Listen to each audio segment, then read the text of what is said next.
আসসালামু আলাইকুম। এই মুহূর্তে আছে আমার রুমাইছা মেয়ে, সেই আপনাদের সুপরিচিত রুমাইছা। সে এখন আছে ভান্ডারিয়া পার্কে। 64 জেলায় সে বিভিন্ন জায়গায় পার্ক ভ্রমণ করেছেন।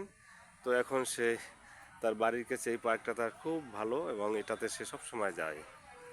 ওরে বাপ রে বাপ, কোথায় আরো উপরে উঠবা? ওঠো, আরো উপরে ওঠো, ওঠো।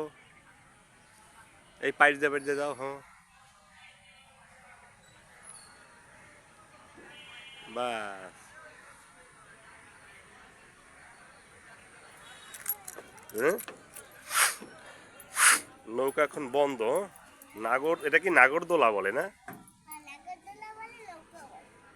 ওই নাগরদোলা নৌকা। লরে লরে। এটা হচ্ছে ভান্ডারিয়া পার্ক, আমাদের এই যে থানার সামনে। থানা পার্ক বলা হয়। তো মিনি একটা পার্ক। তো 64 জেলার ভিতরে অনেক জায়গায় গিয়েছি, অনেক থানায় এরকম ধরনের, যেমন উপজেলার দৃশ্য আছে, খুব সুন্দর একটা বাংলো, এবং এখানে আছে একটা পার্ক। ওই সাইডে শেষ সীমানায় আছে ইকো পার্ক। তো সব কিছু মিলিয়ে কিন্তু ভান্ডারিয়া আসলে একটা অন্যতম যে যে জেলার ভিতরে যে থানা রয়েছে তার থেকে অনেক একটা ভালো। তো এই যে রাস্তাঘাটের কাজটা একটু রয়ে গেছে ভাঙাচোরা, তাছাড়া সব কিছু মিলে অনেক বেটার একটি জায়গা।